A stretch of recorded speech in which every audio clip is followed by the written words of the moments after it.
Hello दोस्तों, study idea channel पर आपका एक बार फिर मेरे साथ स्वागत है। प्यारे दोस्तों, आज की इस वीडियो में हम बौद्ध धर्म को पढ़ने जा रहे हैं। तो आज हम बौद्ध धर्म के बारे में पढ़ेंगे। और बौद्ध धर्म जितनी भी परीक्षाएं हैं, जितनी भी अब तक प्रतियोगिता हुई, जितने भी एग्जाम्स अब तक हुए, उन सब के अंदर बौद्ध धर्म से रिलेटेड क्वेश्चन डेफिनेटली आया है। ऐसा कोई एग्जाम नहीं होता जिसमें बौद्ध धर्म से रिलेटेड क्वेश्चन नहीं आता। तो प्यारे दोस्तों, वीडियो को अंत तक देखें, मेरे साथ जुड़े रहें और बौद्ध धर्म से रिलेटेड जितने भी कॉन्सेप्ट्स हैं वे सारे आपके इस वीडियो के माध्यम से, इस वीडियो के द्वारा सारे क्लियर हो जाएंगे। तो प्यारे दोस्तों, बौद्ध धर्म के संस्थापक थे गौतम बुद्ध। अरे नहीं, ऐसा नहीं, महात्मा बुद्ध भी थी। महात्मा बुद्ध भी हो सकते हैं। सिद्धार्थ को भी माना जा सकता है। तथागत, इनको भी माना जा सकता है। अब इतने में नाम लिख रहा हूँ, ऐसा रीजन क्या था? लाइट ऑफ एशिया का प्रकाश स्तंभ,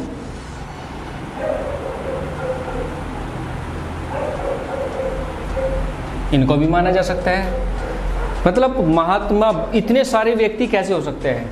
बिल्कुल सही, इतने सारे व्यक्ति बौद्ध धर्म के संस्थापक थे ही नहीं। वो व्यक्ति सिर्फ एक था जिसको अलग अलग नामों से जाना जाता है। जिसके बचपन का नाम था सिद्धार्थ, ये उसके बचपन का नाम था। उनकी माता का नाम गौतमी था। सौतेली जो माती, स्टेप मदर, जब हम इसको वीडियो को थोड़ा सा आगे बढ़ाएंगे, आगे कॉन्सेप्ट चलेंगे, तब इसका ये गौतम नाम क्यों पड़ा ये भी हम क्लियर करेंगे। इसकी माता का नाम गौतमी था, उसी के नाम पर इनका नाम गौतम बुद्ध पड़ा। महात्मा बुद्ध महात्मा बन गए थे। और एक और नाम इनका है शाक्य मुनि। शाक्य मुनि के नाम से भी इनको पुकारा जाता था। शाक्य मुनि क्यों? क्योंकि इसके पिताजी शाक्य, जो वहाँ का एरिया था, उसको शाक्य एरिया के नाम से जाना जाता था। तो शाक्य वंश के शाक्य के इसके पापा राजा थे, इसलिए इसको शाक्य मुनि भी कहा जाता था। तथागत का मतलब होता है जिसने पूर्ण ज्ञान प्राप्त कर लिया हो। पूर्णतः ज्ञान प्राप्त करने वाले को तथागत कहा जाता था। महात्मा बुद्ध ने 35 वर्ष की अल्पायु में ही पूर्णतः ज्ञान प्राप्त कर लिया था, इसलिए इनका नाम तथागत भी पड़ा। एशिया का प्रकाश स्तंभ, लाइट ऑफ एशिया के नाम से भी इनको जाना जाता है, क्योंकि इनकी शिक्षा इतनी तेज़ी से पूरे एशिया के अंदर फैली, जिसकी वजह से इनको लाइट ऑफ एशिया के नाम से भी पुकारा जाने लगा। अब बढ़ते हैं इसकी बायोग्राफी के बारे में, थोड़ा सा आगे बढ़ते हैं। ये तो इनके नाम थे जिन नामों से इनको जाना जाता था। अब मैं थोड़ा सा आगे बढ़ता हूँ। गौतम बुद्ध, ये मैंने थोड़ा सा इस चार्ट के माध्यम से मैं आपको समझा रहा हूँ। इनके पिता का नाम क्या था? शुद्धोधन।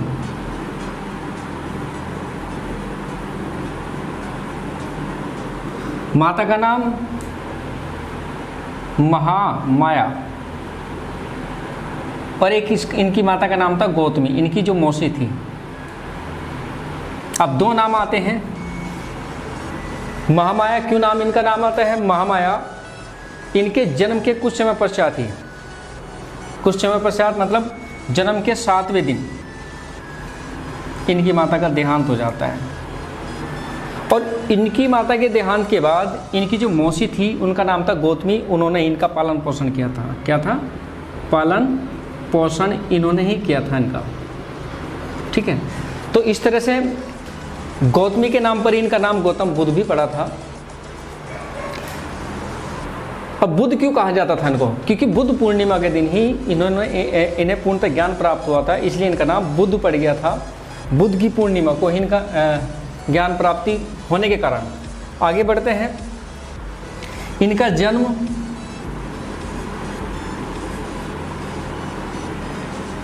563 ईसा पूर्व लुम्बिनी, जो कहाँ है? नेपाल में, हम उसको नेपाल में भी मान सकते हैं। लुम्बिनी नामक स्थान पर इनका जन्म हुआ था। लुम्बिनी कहाँ है अब? लुम्बिनी है अब कपिलवस्तु, ठीक है। लुम्बिनी नामक स्थान पर इनका जन्म हुआ था। और इनकी मृत्यु, यहाँ साथ साथ भी मृत्यु भी लिख देते हैं, 483 ईसा पूर्व कहाँ हुई थी? कुशीनगर में, ठीक है। मृत्यु इनकी 483 ईसा पूर्व हुई और जन्म इनका 563 ईसा पूर्व इनका जन्म माना जाता है।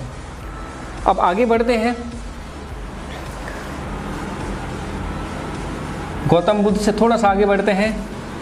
इनका विवाह यशोधरा नामक युवती से इनका विवाह कर दिया था। कितनी? 16 वर्ष की अल्पायु में। 16 वर्ष की आयु में इनकी शादी कर दी गई थी और इनकी पत्नी का नाम था यशोधरा, ठीक है। इनका एक पुत्र था जिसका नाम था राहुल। राहुल नाम का इनका एक संतान भी उत्पन्न हुई थी। इनके प्रिय जो दोस्त थे, इनके चचेरे भाई का नाम था, चचेरा भाई था इनका, इसका जिक्र भी जब हम इसको पढ़ेंगे तब इसका जिक्र भी आएगा। चचेरा भाई देवदत्त।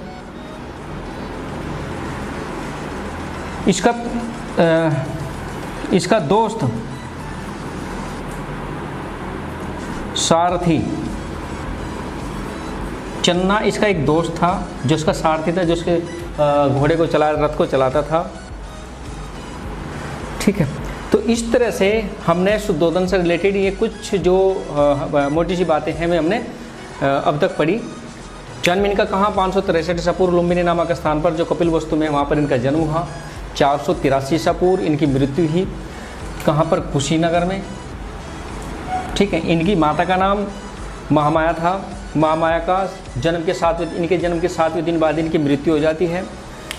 इसके बाद इनका लालन पालन पोषण इनकी मौसी गौतमी ने किया। इनके पिता का नाम शुद्धोधन था। इनका विवाह 16 वर्ष की आयु में ही यशोधरा नामक एक युवती से हो गया और इनको एक पुत्र था जिसका नाम था राहुल। पुत्र प्राप्ति, राहुल उनके पुत्र का नाम था। इनके चचेरे का भाई था देवदत्त। चचेरे भाई का नाम देवदत्त था और इनके एक दोस्त था जो इनका सारथी भी था, उनका नाम था चन्ना। तो इस तरह से हम इसको थोड़ा सा और आगे बढ़ाएं। मुझे इसको रब करना है, स्पेस की थोड़ी मुझे ज़रूरत है, इसलिए मुझे कुछ रब करने के लिए ये मुझे कागज़ मिल गया, इससे मैं इसको रब कर दूं,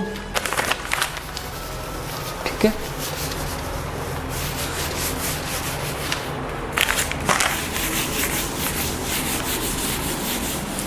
थोड़ा और आगे बढ़ते हैं।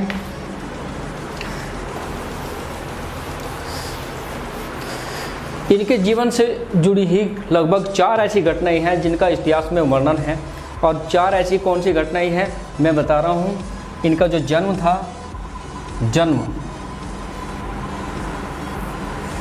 इनके जन्म को कैसे दर्शाया गया? घोड़ों द्वारा, सॉरी कमल के द्वारा, ठीक है। गृह त्याग कैसे दर्शाया गया? घोड़े द्वारा।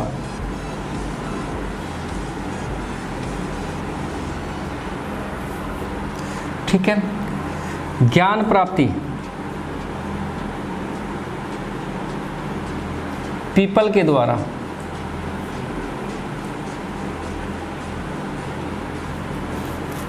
ज्ञान प्राप्ति को कहेगा ज्ञान प्राप्ति कहेगा पीपल का। इनकी मृत्यु स्तूप के द्वारा, ठीक है। ये इनके प्रतीक हैं जो बहुत ही खास है, बहुत ही इम्पोर्टेंट है। ये घटना है इनकी और ये है इनका जन्म, ठीक है। पर ये प्रतीक है और ये है आपकी घटना। ये क्यों लिखा है मैंने? क्योंकि जैसे जैसे हम स्टेप बाय स्टेप आगे बढ़ते चले जाएंगे, सारी जितनी भी घटनाएं, सारियों का वर्णन हम आगे इनका करते चले जाएंगे, लेकिन फिर भी मैंने इनको हाईलाइट इसलिए कर दिया है जिससे कि आपको पता चल जाए। इनका जो जन्म था उसको कमल के द्वारा दर्शाया गया, इनका गृह त्याग था घोड़े द्वारा दर्शाया गया, इन्होंने जो ज्ञान प्राप्ति की पीपल के पेड़ के नीचे उन्होंने ज्ञान प्राप्ति की थी, इसलिए इसका जो प्रतीक रखा वो घोड़ा पीपल रखा। और मृत्यु इनकी मृत्यु जो हुई थी उसका प्रतीक रख दिया इन्होंने स्तूप। और घोड़े इसको यहाँ पर कहीं सांड भी लिखा मिल रहा है, सांड के द्वारा, घोड़े और सांड के द्वारा इन्होंने मतलब इसका प्रतीक माना जाता है। अब थोड़ा और आगे बढ़ते हैं। प्यारे दोस्तों, महात्मा बुद्ध एक ऐसी शख्सियत थी, एक ऐसी पर्सनैलिटी थी जिसने लगभग पूरे एशिया को पूर्णतः प्रभावित किया। इनका जो प्रिय दोस्त था उसका नाम चन्ना था। और कभी भी अगर महात्मा बुद्ध को सिद्धार्थ को भ्रमण करने के लिए जाना होता था तो चन्ना को अपना दोस्त के रूप में, सारथी तो था ही, लेकिन दोस्त के रूप में उसको मानते थे। और जितनी भी सलाह होती थी, जितना भी विचार विमर्श होता था, कोई क्वेश्चन अगर उन्हें पूछना होता था तो चन्ना के द्वारा ही उस क्वेश्चन को पूछा जाता था। तो इस तरह से जब ये घर से भ्रमण के लिए निकले तो इन्होंने चार चीज़ें देखकर उनसे बहुत प्रभावित हुए। 4 दृश्य उन्होंने देखे, 4 दृश्य, और चारों दृश्यों को देखकर ये जीवन में प्रभावित हो गए। और जीवन में प्रभावित में 4 दृश्य कौन कौन से थे, 4 घटना कौन कौन सी जो उन्होंने देखी। पहली घटना क्या देखा इसने, एक बूढ़ा व्यक्ति देखा। पहली घटना क्या देखी इसने, एक बूढ़ा व्यक्ति। अब जब बूढ़ा व्यक्ति इन्होंने देखा, बूढ़ा व्यक्ति देखने के बाद इन्होंने चन्ना से क्वेश्चन किया और बूढ़ा होने का जो प्रोसेस था चन्ना ने उसको अच्छी तरह समझा भी दिया। क्योंकि महात्मा बुद्ध बाहर की दुनिया से बिल्कुल भी वाकिफ नहीं थे, और अगर कुछ भी क्वेश्चन अगर उनको पूछना था, कुछ भी अगर जिज्ञासा उनके मन में आती थी तो उस जिज्ञासा को पूरा करने के लिए वे राहुल की ही मदद लेते थे। पहला जो व्यक्ति उन्होंने देखा, बूढ़ा व्यक्ति देखा। इसके बाद दूसरा जो व्यक्ति देखा वो बीमार व्यक्ति देखा।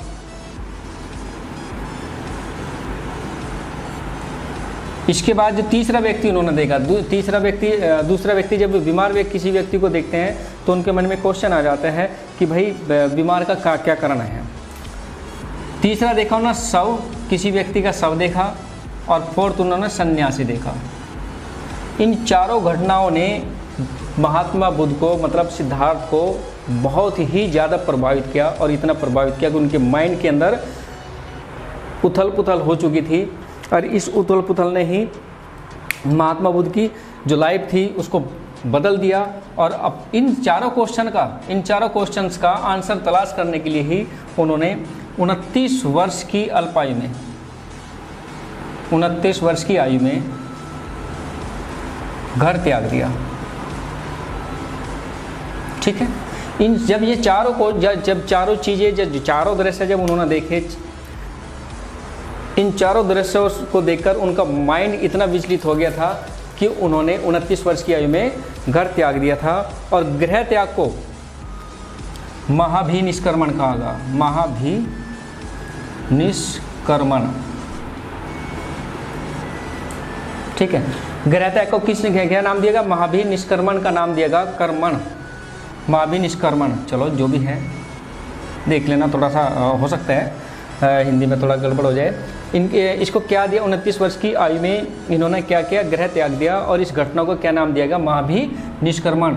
ये क्वेश्चन बहुत ज़्यादा पूछा जाता है। अब तक जितने भी क्वेश्चन हैं, मैं सारे उन क्वेश्चंस पर मैं डिस्कस कर रहा हूँ जो अधिकांश एग्जाम्स में पूछे गए हैं, जिनको हर बार क्वेश्चंस, मतलब हर बार एग्जाम्स में पूछा जाता है। तो प्रत्येक टॉपिक को, प्रत्येक कॉन्सेप्ट को सीरियसली ले और ध्यान से देखें, क्योंकि कोई भी क्वेश्चन आपके आगामी एग्जाम में पूछा जा सकता है। और दिल्ली पुलिस, एसएससी और यूपी पुलिस के लिए तो ये टॉपिक इतना खास है, इतना इम्पोर्टेंट है कि इन एग्जाम्स के अंदर तो ये इसमें से क्वेश्चन पूछा जाता है।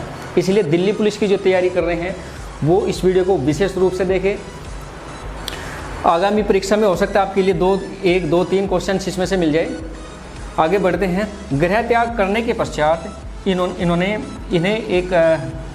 इन्होंने आलार नामक व्यक्ति से दीक्षा ली। इन्होंने अपना पहला गुरु बनाया जिसका नाम था आलार। इनका पहले गुरु का नाम क्या था? आलार नामक व्यक्ति ने, आलार कलम भी हो सकता, आलार कलाम भी कह सकते हैं इसको, आलार कलाम कहीं कहीं लिखा मिलेगा। आलार कलाम नामक व्यक्ति से इन्होंने शिक्षा ली और यही इनके पहले गुरु बने थे। इसके बाद ये इधर से उधर इधर ज्ञान की तलाश में भटकते रहे, लेकिन इन्हें ज्ञान प्राप्ति बिल्कुल भी नहीं हुई। अंत में क्या हुआ? कठोर तपस्या करने के पश्चात 35 वर्ष की आयु में, जब इन्होंने 34 वर्ष की आयु कंप्लीट कर चुके थे, 35वें वर्ष में चल रहे थे, 35 वर्ष की आयु में कठोर तपस्या करके, कितनी कठोर तपस्या, इन्होंने कठोर तपस्या की और बिना अन्न जल ग्रहण किए 6 वर्ष तक इन्होंने क्या किया? कठोर तपस्या की, बिना अन्न जल ग्रहण किए इन्हें ज्ञान प्राप्त हुआ। ठीक है, इन्हें क्या हुआ? ज्ञान प्राप्त हुआ।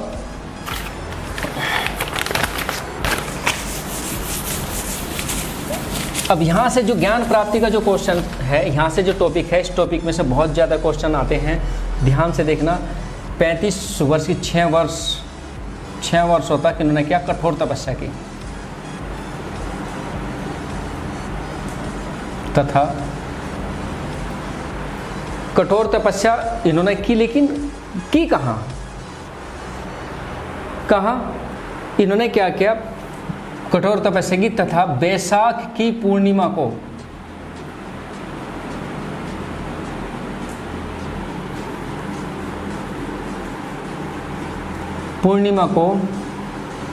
एक पीपल के पेड़ के नीचे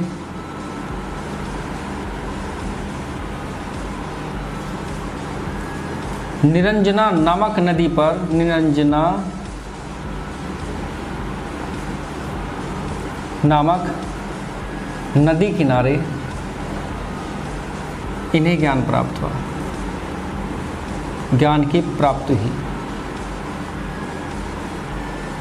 बहुत बार दोस्तों, बहुत बार ये क्वेश्चन पूछा गया है, बहुत बार एग्जाम में क्वेश्चन आता है कि महात्मा बुद्ध को किस नदी के किनारे या किस नदी पेड़ के नीचे ज्ञान की प्राप्ति हुई थी? किस नदी किनारे हुई थी? निरंजना नदी किनारे। किस पेड़ के नीचे हुई थी? पीपल का वृक्ष था जिसके नीचे बैठकर इन्होंने कठोर तपस्या की थी। और इन्हें बुद्ध पूर्णिमा के दिन, जिसे बुद्ध पूर्णिमा भी कहा जाता है, बैसाख की पूर्णिमा को इन्हें ज्ञान प्राप्त हुआ।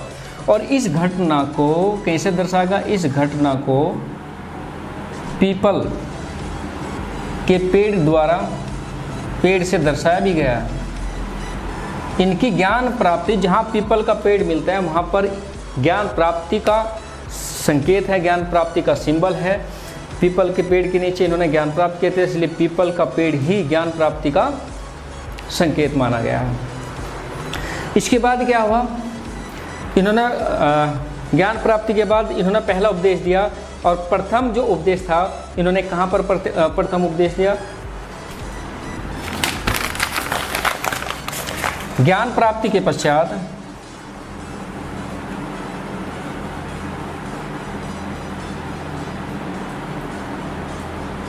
इन्होंने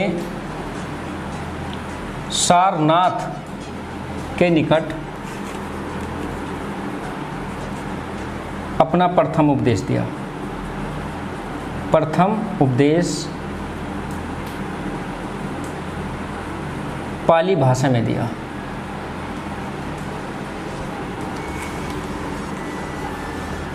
ठीक है, ज्ञान प्राप्ति इनको हो गई। ज्ञान प्राप्ति के पश्चात इन्होंने सबसे पहला उपदेश कहाँ दिया था? सारनाथ के निकट, या सारनाथ में मान लीजिए, सारनाथ में इन्होंने सबसे पहला उपदेश दिया था। और इस घटना को धर्मचक्र परिवर्तन कहा गया। ठीक है, इन्होंने ज्ञान प्राप्त किया। ज्ञान प्राप्ति के पश्चात इनका जो पहला उपदेश था वो पाली भाषा में, इन्होंने जितने भी उपदेश दिए जाते थे सारे के सारे पाली भाषा में इन्होंने अपने उपदेश दिए। और प्रथम उपदेश कहाँ दिया? इन्होंने सारनाथ के निकट उपदेश दिया। और इस घटना को क्या कहा गया? धर्मचक्र परिवर्तन, इस घटना को कहा गया। मैं यहाँ से हट जाऊँ। ठीक है। और यहीं पर जब इन्होंने पहला अपना प्रथम उपदेश दिया था, यहीं पर इन्हें सबसे पहले 5 शिष्य, यहीं पर इनके 5 शिष्य बने थे, और जिन शिष्यों में सबसे अहम सबसे मुख्य साथी था आनंद। इनका सबसे प्रिय शिष्य था आनंद। ये इनका साथी भी कहा जाता है और इनका प्रिय शिष्य भी कहा जाता है। आनंद, कश्यप 3 शिष्य थे। 2 शिष्य इसके बहुत खास थे, बहुत प्रिय थे। इनमें सबसे प्रिय जो शिष्य था, जिसको इनका साथी भी माना गया है, उसका नाम क्या था? आनंद। तो आनंद इनके प्रिय शिष्य थे। थोड़ा स्पेस मुझे फिर यहाँ मैं स्पेस मिलाना दूँ।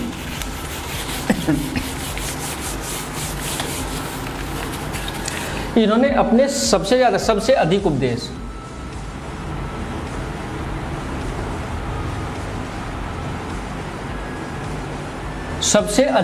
इन्होंने कहा दिए।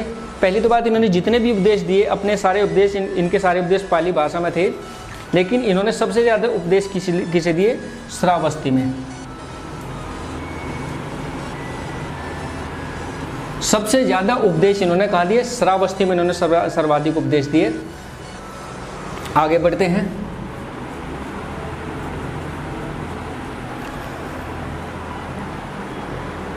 श्रावस्ती में उपदेश देने के पश्चात इनकी जो शिक्षा थी, इनके जो उपदेश थे, इनका जो ज्ञान था, वो दिन प्रतिदिन बड़ी तेज़ी से, बहुत ही तीव्र गति से फैलता गया। इतना फैला कि पूरे एशिया में इनकी शिक्षा फैल चुकी थी। इसलिए इनको किस नाम से जाना गया? लाइट ऑफ एशिया का नाम इनको दे दिया गया। इस तरह से उपदेश देते थे, लोगों को शिक्षा देते थे, ज्ञान बांटते हैं। इनकी मृत्यु 483 ईसा पूर्व कहाँ पर हुई? इनकी मृत्यु 483 ईसा पूर्व कहाँ पर हुई? पावापुरी में। ये पावापुरी कहाँ भाई? ये भी बड़ी अच्छी बात है। 483 पूर्व इनकी कहाँ मृत्यु ही? कुशीनगर भी इनका माना जाता है। यह लगभग कुशीनगर, जिसे कुशीनारा भी कहते हैं, में इनकी मृत्यु, कुशीनगर में इनकी मृत्यु हुई। ठीक है। माना जाता है कि ये मृत्यु से पहले एक चंदू नाम के सुनार के यहाँ पर रुके थे। मृत्यु से पूर्व बुद्ध चंदू नामक सुनार के यहाँ पर रुके थे। ठीक है। एक क्वेश्चन यहाँ से बहुत उठता है, जो मैं ऊपर की लाइन में मिस कर चुका हूँ। इनकी मृत्यु हुई कहाँ? कुशीनगर में। लेकिन किस पेड़ के नीचे इनकी मृत्यु हुई? ये क्वेश्चन भी आपसे बहुत बार पूछा गया है। इस क्वेश्चन को भी कई बार एग्जाम में पूछा गया है। कहाँ पर हुई इनकी मृत्यु हुई थी? 483 ईसा पूर्व कुशीनगर में। किसके नीचे मृत्यु? साल के पेड़ के नीचे।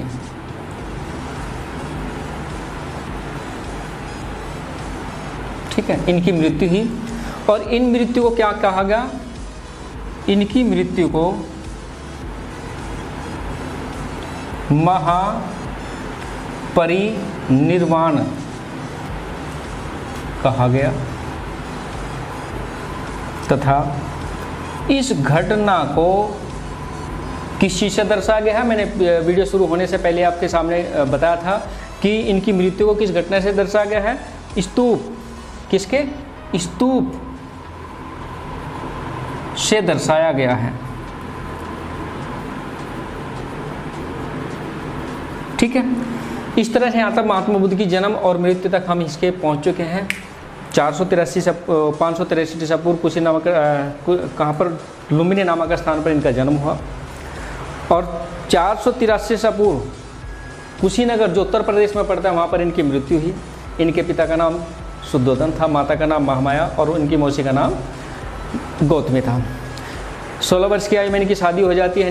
इनकी पत्नी का नाम यशोधरा है। इनके एक पुत्र प्राप्त होता है, पुत्र की प्राप्ति होती है, उसका नाम राहुल है। इनके चचेरे भाई का नाम देवदत्त। इनका प्रिय दोस्त का नाम चन्ना है। ये 4 दृश्य को देखकर प्रभावित हो जाते हैं, बहुत ज़्यादा प्रभावित होता है। पहला बूढ़ा व्यक्ति, दूसरा बीमार व्यक्ति, तीसरा शव और चौथा एक सन्यासी। और इन चारों दृश्यों को देखने के बाद इनका मन विचलित हो जाता है और 29 वर्ष की आयु में घर त्याग देते हैं। इनके गृह त्याग को किस घटना से दर्शाया गया है? इनके गृह त्याग को घोड़ों द्वारा दर्शाया गया है। सबसे पहले ये आलार कलाम नामक गुरु से मिलते हैं, उन्हीं से शिक्षा लेते हैं। उसके पश्चात 6 वर्ष की कठोर तपस्या करने के पश्चात इन्हें 35 वर्ष की आयु में एक पीपल के पेड़ के नीचे निरंजना नामक नदी किनारे ज्ञान प्राप्त होता है। और ज्ञान प्राप्ति के पश्चात ये पहला उपदेश सारनाथ के निकट ये सबसे पहला उपदेश देते हैं। और किस भाषा में देते हैं? जितने भी उपदेश देते हैं ज़्यादा इनके सारे उपदेश इनके पाली भाषा में होते हैं। ये पहले पाली भाषा में अपना उपदेश देते हैं। इससे ज़्यादा सबसे ज़्यादा उपदेश कहाँ पर देते हैं? सबसे ज़्यादा उपदेश श्रावस्ती नामक स्थान पर सबसे ज़्यादा उपदेश देते हैं। इस तरह से ज्ञान बांटते हैं। इनकी मृत्यु 483 ईसा पूर्व कुशीनगर में इनकी मृत्यु हुई थी। एक साल के पेड़ के नीचे। ये क्वेश्चन बहुत ज़्यादा आता है, इनकी मृत्यु कहाँ पर हुई थी? कुशीनगर में हुई थी, लेकिन किस पेड़ के नीचे? तो साल के पेड़ के नीचे इनकी मृत्यु हुई थी। ऐसा माना जाता है कि मृत्यु से पहले चंदू नामक एक सुनार के यहाँ रुके थे। इनकी मृत्यु को महापरिनिर्वाण कहा गया है और इसे कहीं से पर दर्शाया गया है? स्तूप द्वारा दर्शाया गया है। तो दोस्तों यहाँ तक तो इनकी मृत्यु थे, लेकिन महात्मा बुद्ध थे, लाइटोपेशियन को माना गया है। लाइटोपेशियन को ऐसे ही नहीं कहा जाता, बहुत सारे रीजन हैं। तो आगे चलते हैं इनसे रिलेटेड, इनसे जुड़ी और भी महत्वपूर्ण बातों पर। महात्मा बुद्ध की मृत्यु के पश्चात, महात्मा बुद्ध की मृत्यु के पश्चात बौद्ध संगतियाँ हुई और चारों बौद्ध संगतियाँ कहाँ हुई मैं यहाँ पर लिख देता हूँ। राव पाक, पहली बौद्ध संगति राजगृह में, दूसरी वैशाली में, तीसरी पाटलिपुत्र में और चौथी कुंडग्राम में, मतलब कश्मीर। ठीक है, ये मैंने लिख दिया। 4 बौद्ध संगतियाँ इनकी मृत्यु के पश्चात हुई और किस स्थान पर ही? उन चारों का हमने लिख दिया। राव पाक नामक एक शब्द दिया है। रा से राजगृह, वैसे वैशाली, पाटलिपुत्र, कुंडग्राम, चारों संगतियों को यहाँ पर हमने डिटेल में लिख दिया है। और अब इससे आगे इनकी जो बौद्ध संगतियाँ थी वे जो हुई उनको हम विस्तार पूर्वक पढ़ते हैं। महात्मा बौद्ध संगति का मतलब क्या था? महात्मा बुद्ध की मृत्यु के पश्चात इनके जो अनुयायी थे, इनके जो शिष्य थे, उनको इकट्ठा करने के लिए बौद्ध संगतियों का आयोजन किया गया। क्योंकि इनके फॉलोअर्स इतने ज़्यादा हो चुके थे, पूरे एशिया में, लगभग पूरे एशिया में ही इनके फॉलोअर्स हो गए थे। तो इनके फॉलोअर्स को इकट्ठा करने के लिए पहली जो बौद्ध संगति, प्रथम बौद्ध संगति बहुत इम्पोर्टेंट है, ध्यान से सुनना, ध्यान से देखना। पहली बौद्ध संगति अजातशत्रु ने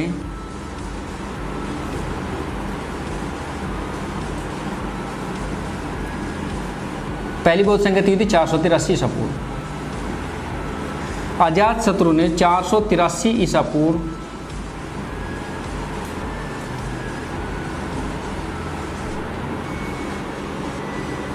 राजगृह में कराई।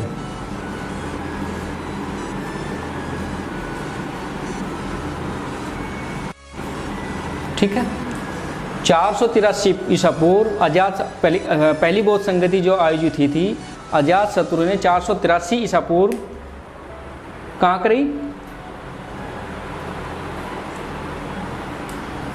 राजगृह में इनकी पहली बौद्ध संगति थी। और इसकी अध्यक्षता किसने की थी? बहुत ज़्यादा क्वेश्चन आता है। इसकी अध्यक्षता महाकश्यप ने की। इस बौद्ध संगति की विशेषता क्या थी? इस बौद्ध संगति में बौद्ध धर्म के 2 ग्रंथों का उदय हो चुका था। प्रथम बौद्ध विनय पिटक और दूसरा ग्रंथ सूत पिटक। इस बौद्ध संगति में महात्मा बुद्ध से संबंधित 2 ग्रंथ अस्तित्व में आए थे। पहला था सूत पिटक और दूसरा था विनय पिटक। तो पहली बौद्ध संगति ये थी। इससे क्वेश्चन बहुत बार क्वेश्चन पूछेंगे, बहुत ज़्यादा इससे रिलेटेड क्वेश्चन आते हैं। इससे संबंधित इतने क्वेश्चंस आते हैं कि हर एग्जाम में क्वेश्चन पूछ लेते हैं, इसलिए इसको ध्यान से देखें, ध्यान से सुने। दूसरी बोध संगति,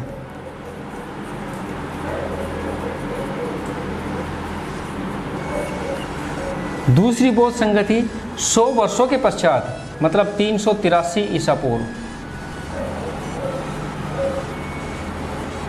100 वर्षों के इतने लंबे समय के पश्चात दूसरी बोध संगति का आयोजन हुआ। और दूसरी बोध संगति किसने कराई थी? वैशाली में। किसने कराई थी? कालासो ने।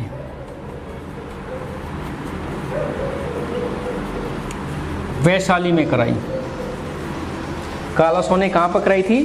वैशाली में।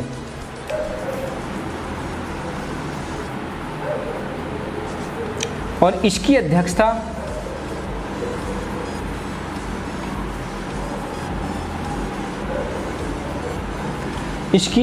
किसने? दूसरी बोध संगति की अध्यक्षता किसने? साबक मीर ने। ठीक है, इसमें कोई ऐसा खास कार्य नहीं हुआ जो इतिहास में दर्ज हो, इसलिए इस बोध संगति का बस यही है कि कालासो ने दूसरी बोध संगति कराई थी। कहाँ कराई थी? वैशाली में। तीसरी बोध संगति, तीसरी बोध संगति बहुत खास है। तीसरी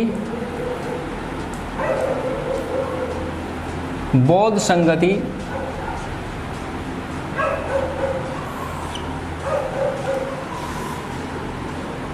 250 ईसा पूर्व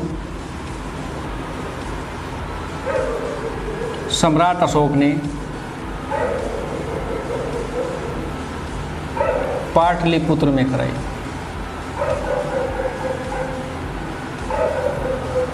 बहुत इंपॉर्टेंट टॉपिक है तीसरी बोध संगति। ज़्यादातर इसी से क्वेश्चन आता है। ये तो ज़्यादातर पहली टॉपिक से क्वेश्चन पूछते हैं, या ज़्यादातर दूसरे से क्वेश्चन पूछते हैं, तो सॉरी तीसरे से पूछते हैं। और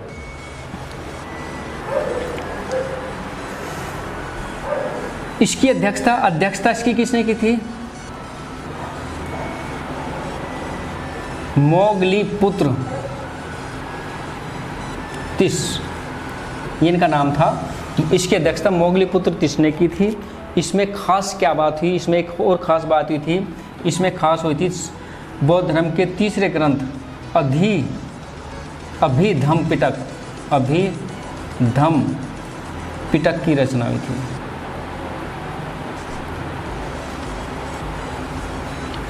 पहली बौद्ध संगति में 2 ग्रंथ विनय पिटक और सूत पिटक अस्तित्व में आए थे, और तीसरी बौद्ध संगति में अधिधम पिटक की रचना हुई। इन तीनों पिटकों को मिलाकर ही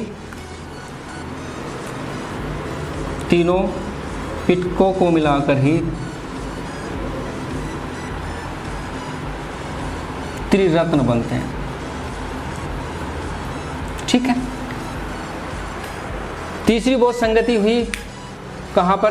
पाटलिपुत्र में। किसने कराई? सम्राट अशोक ने। बात आती है चौथी बौद्ध संगति की। चौथी बौद्ध संगति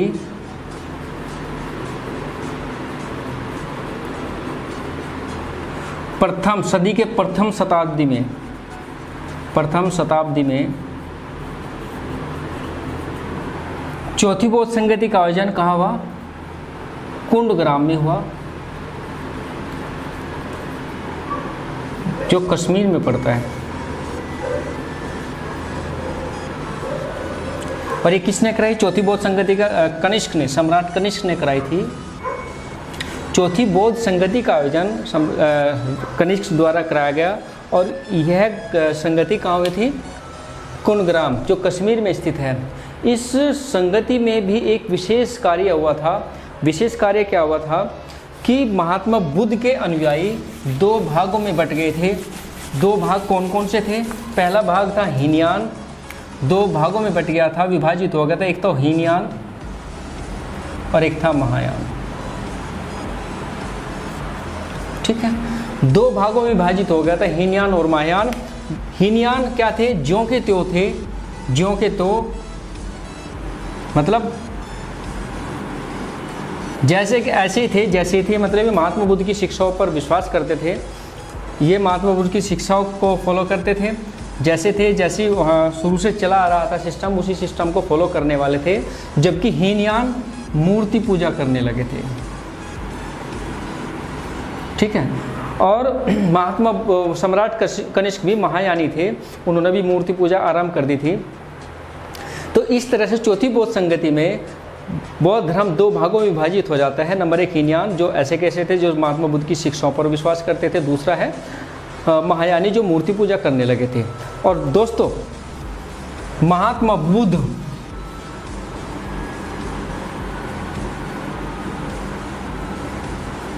संभवतः, मतलब महात्मा बुद्ध प्रथम व्यक्ति माने जा सकते हैं, प्रथम व्यक्ति थे जिनकी मूर्ति पूजा होने लगी थी, जिनकी मूर्ति पूजा आरंभ हो चुकी थी। तो यहाँ इसमें कोई शक भी नहीं है, इसमें कोई डाउट भी नहीं है। ठीक है, आगे बढ़ते हैं। और इससे रिलेटेड बहुत सारे क्वेश्चंस हैं, बहुत सारी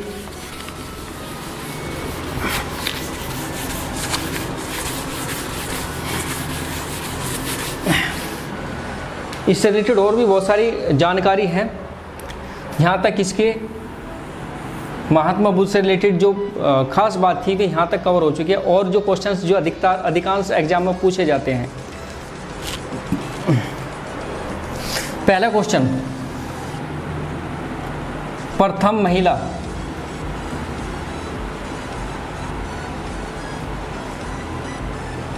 प्रथम महिला भिक्षुणी कौन थी या शिष्य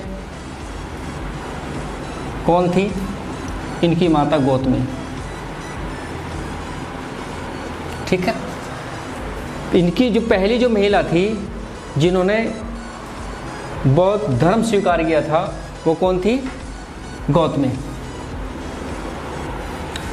संघ का सदस्य बनने के लिए 15 वर्ष की आयु होनी चाहिए थी। 15 वर्ष की न्यूनतम आयु थी कि अगर कोई व्यक्ति या कोई भी बौद्ध धर्म का सदस्य बनना चाहता था तो उसकी आयु 15 वर्ष होना जरूरी था। नेक्स्ट, प्रथम बौद्ध भिक्षुणी संघ, प्रथम बौद्ध भिक्षुणी संघ कहाँ खोला गया था? बहुत बार ये क्वेश्चन आता है, बहुत ज़्यादा क्वेश्चन पूछा जाता है। कहाँ कपिल वस्तु में, कहाँ पर खोला गया था? कपिल वस्तु में। पहला बौद्ध भिक्षुणी संघ कपिल वस्तु में खोला गया था। क्वेश्चन बहुत बार आ चुका है, बहुत बार पूछा गया है। अगला, बौद्धोगी रामायण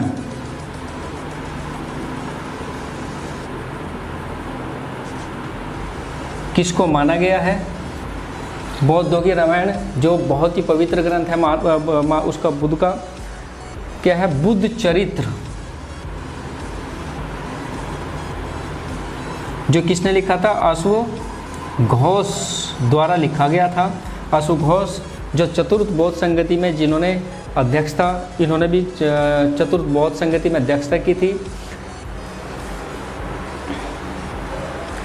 अगला, इससे रिलेटेड अगला जो क्वेश्चन आता है हमारा, अधिधम्म पिटक को अभिधम्म पिटक को बौद्ध धर्म की गीता माना गया है।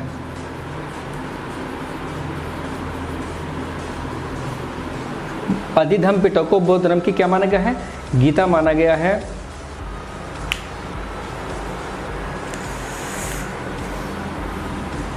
अगला, महात्मा बुद्ध के सिद्धांतों का उल्लेख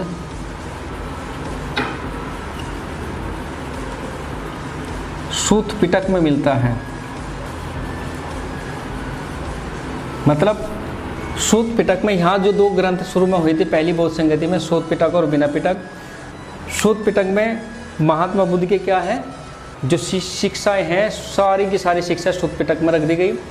और विनय पिटक में जो भिक्षुक हैं जो संघ के भिक्षुक हैं उनके नियमों को रखा गया।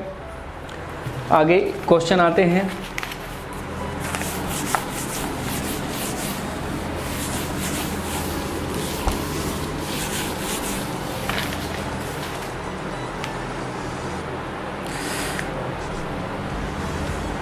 महात्मा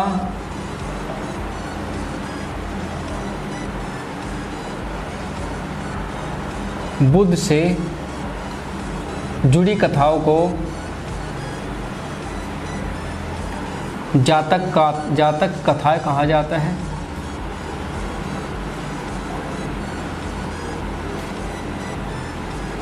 ठीक है, महात्मा बुद्ध से जुड़ी कथाओं को, बहुत इंपॉर्टेंट क्वेश्चन है, महात्मा बुद्ध से जुड़ी कथाओं को क्या कहा जाता है?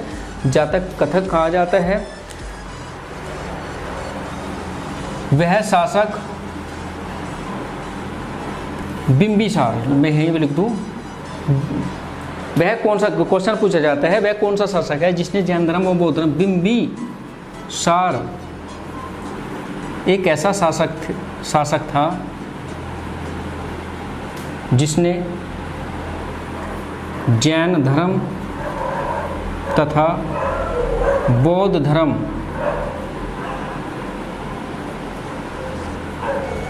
दोनों के उपदेश को सुना। इतिहास का ये क्वेश्चन बहुत बार, कई बार पूछा गया है। वह कौन सा शासक था जिसके शासन में जैन धर्म और बौद्ध धर्म दोनों की शिक्षाएं दी गई।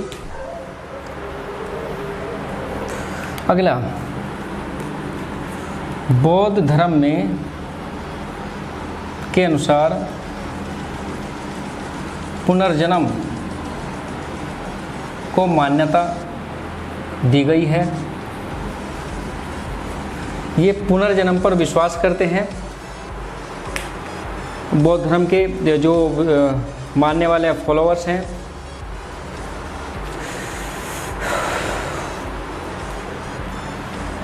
अगला, विश्व दुखों से भरा है। ये सिद्धांत महात्मा बुद्ध ने उपनिषद से लिया। महात्मा बुद्ध ने जो कहा था कि विश्व दुखों से भरा है, ये सिद्धांत कैसे लिया? उपनिषद से। दुख का निवारण के लिए, दुखों के निवारण के लिए महात्मा बुद्ध ने अष्टांगिक मार्ग बताए। अष्टांगिक 8 मार्ग बताए थे, जो दुख से निवारण के लिए जो मार्ग बताए, वे 8 मार्ग इन्होंने बताए।